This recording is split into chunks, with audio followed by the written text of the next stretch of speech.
जय हिंद दोस्तों, मैं महेंद्र शर्मा स्वागत करता हूं वन वर्ल्ड हिंदी में आपका। उम्मीद करता हूं आप खुश और स्वस्थ हैं। दोस्तों आइए दिखाते हैं पाक मीडिया की एक लेटेस्ट डिबेट जिसमें पाकिस्तान के असद सैन और फकर यूसुफजई ने बहुत ही ज़बरदस्त विश्लेषण करते हुए पाकिस्तान की इकोनॉमी के बारे में बताया और भारत के जो सॉफ्टवेयर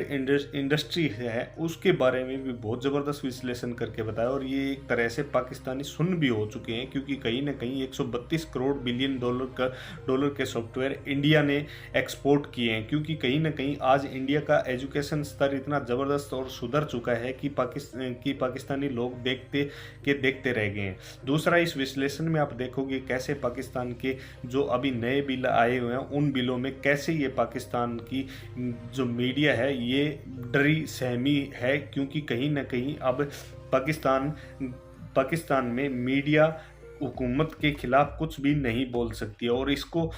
अमली जामा इमरान खान ने पहना दिया है और बोला है कि कहीं ना कहीं अब पाकिस्तान में कोई भी हुकूमत की खिलाफत रिपोर्टिंग नहीं कर सकता है। तो दोस्तों देखिए डिबेट और कमेंट में अपनी प्रतिक्रिया जरूर दें। लास्ट में आपसे रिक्वेस्ट करूँगा, चैनल पर नए हैं तो चैनल को सबसे पहले सब्सक्राइब कीजिए, लाइक शेयर कमेंट जरूर कीजिए। दोस्तों जय हिंद, वंदे मातरम, भारत माता की जय। दोस्तों 2021 में इंडिया ने 132 बिलियन डॉलर का सॉफ्टवेयर बेचा है पूरी दुनिया में। बिल्कुल एग्जैक्टली। अब मुझे ये बताइए कि जी अच्छा, एक बिल्कुल आपकी ये बात सही है। मतलब सिलिकॉन वैली बेंगलुरु को कहा जाता है और बहुत सारे मेरे दोस्त हिंदुस्तानी हैं, तो यकीन करें वो जब बात करते हैं या फिर वैसे ब्लूमबर्ग अक्सर रिपोर्ट करता है इस एरिया को भी और बाकी दुनिया को भी, तो इंसान हैरान हो जाता है और कहते हैं जिस इंसान ने इसकी बुनियाद रखी ही वाज फ्रॉम पेशावर और वहां पे उनके कपड़े का बिजनेस था और उन्होंने टाटा के साथ मिलकर ये पूरी जो एक सेटअप आज हमें नजर आ रहा है जो 132 अरब डॉलर, क्योंकि हम 1 अरब डॉलर के लिए आईएमएफ की मिन्नतें तरले करके और वो हमें जिस जलालत के साथ वो 1 अरब डॉलर देता है तो उसके मुकाबले में 132 billion dollar is a huge amount. बिल्कुल सही है। अच्छा असद चांद साहब, एक चीज तो ये है कि हम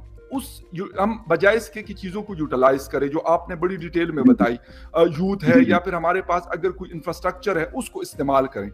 उसको बजाय इस्तेमाल करने के हमने कहा नहीं यार, अगर यहाँ पे कोई बात करता है, लेट्स सपोज हुकूमत को क्रिटिसाइज किया जा सकता है या किसी इदारे को क्रिटिसाइज किया जा सकता है, तो कहते हैं नहीं ये तो मुझे ये बताएं कि दुनिया में आप जाते हैं, आप मुख्तलिफ ट्रेनिंग्स करवाते हैं दुनिया में, मैं चाइना और नॉर्थ कोरिया से हट कर बात बाकी दुनिया की कर रहा हूँ, कि वहां पे कोई ऐसा है कि वो कहे कि यार किसी इदारे को आप क्रिटिसाइज नहीं कर सकते, ये मावराए कानून है या फिर ये है कि इसके ऊपर आपको 5 साल कैद की सजा हो सकती है। कहीं पे ऐसा है कि ये चीजें हो रही हो जो हमारे मुल्क के अंदर इस वक्त चल रही है? देखिए, दुनिया की जितनी भी तरक्याता ममालिक है वहां पर आजादी राय को, तनकीद को बहुत मजबूत दिया जाता है। मैं हमेशा अपने ट्रेनिंग में भी कहता हूँ कि तनकीद सिर्फ कब्रिस्तान में नहीं होती, यानी कब्रिस्तान में सिर्फ मुर्दे जो एक दूसरे पे तनकीद नहीं करते, बाकी दुनिया की जितनी भी ममालिक है वहां पर मस्बत तनकीद को, इवन मनफी तनकीद को भी सुना जाता है, उसको देखा जाता है, उसी से इंसान सीखता है और उसी तनकीद से जो है वो इंसान आगे बढ़ता है। और वेस्ट में आप देख ले, जितने भी यूरोपियन ममालिक है वहां देख ले, वहां पर प्रॉपर डिबेट्स होते हैं कि आए मुझे बताएं कि मुझ में क्या मसला है ताकि उस मसले को मैं हल कर सकूं। और जब आप सुनते हो अब उस तनकीद को, उस मस्बत या मनफी तनकीद को, तो उसी के जरिए आप नए रास्ते निकालते हो, उस नए रास्ते जो है आपके लिए तरक्की के रास्ते बनते हैं। बदकिस्मती से हमारे जैसे ममालिक जहां पर डिक्टेटरशिप है वहां पर तनकीद बर्दाश्त नहीं की जाती, क्योंकि वहां पर एक फर्द की हुकूमत होती है,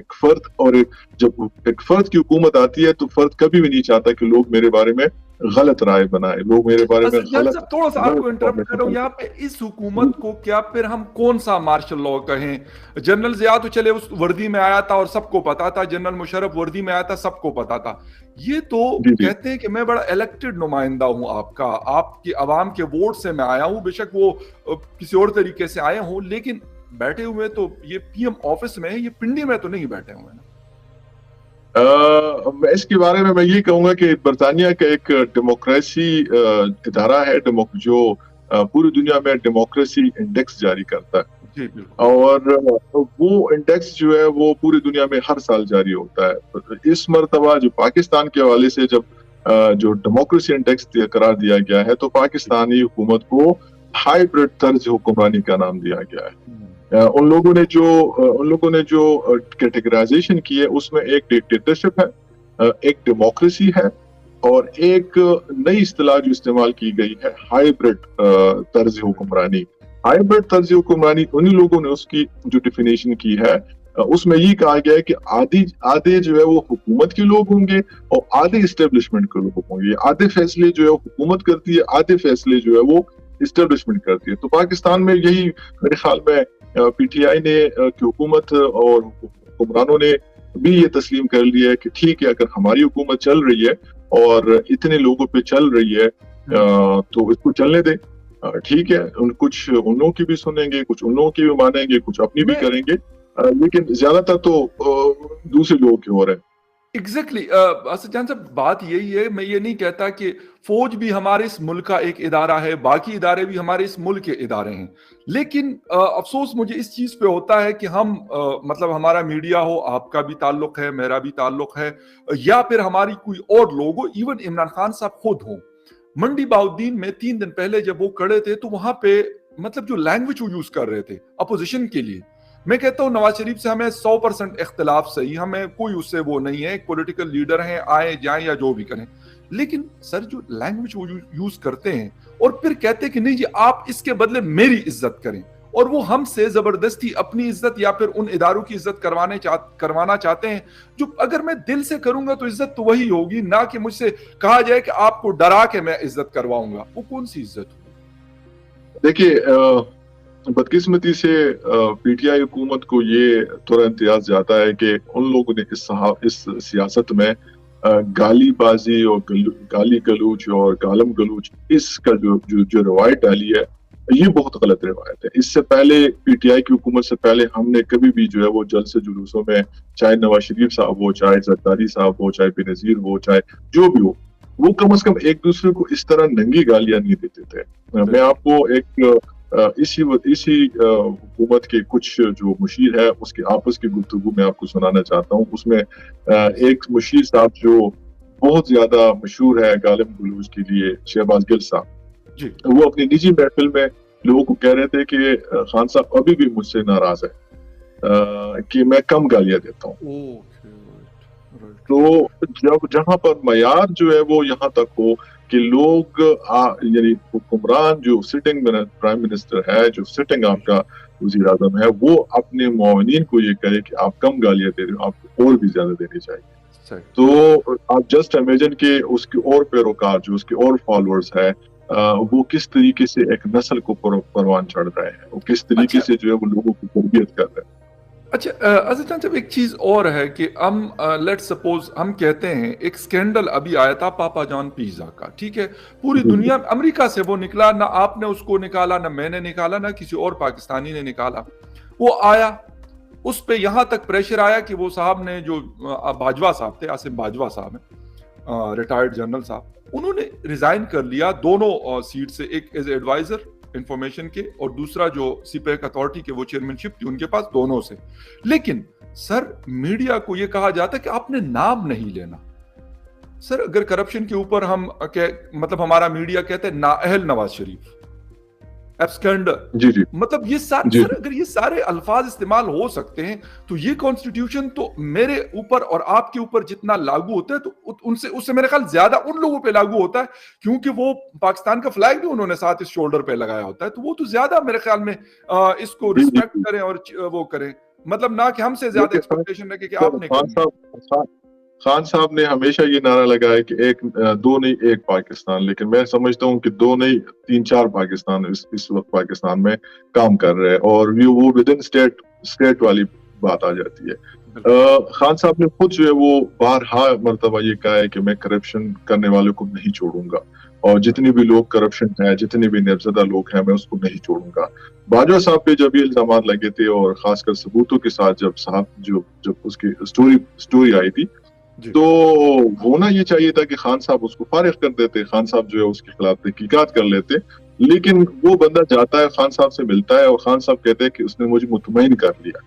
तो एक तो हमें उसकी समझ नहीं आ रही कि एक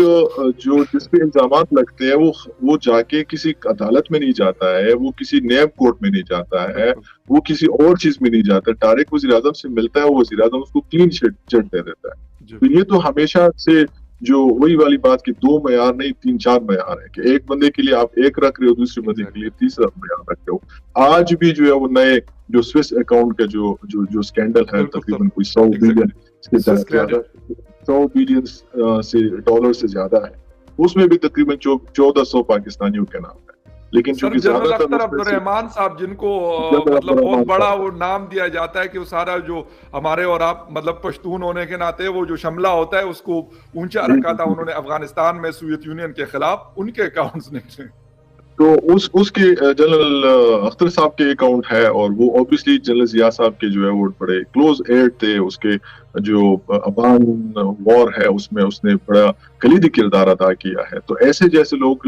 उसके अलावा कोई जनरल अली अकबर साहब है, उसका भी नाम भी आया है, कुछ और नाम भी है, कुछ नाम तो खैर साहब जो हमारी मीडिया है वो शाये भी नहीं कर सकते। इवन जंग में भी आज नाम शाया नहीं हुए, हालांकि पानामे के सारे नाम शाया होते थे, लेकिन क्योंकि वो सिविलियन के होंगे तो शाया हो जाएंगे, अगर उनके होंगे तो आपको पता है कि वो फिर कैसे हो सकते हैं।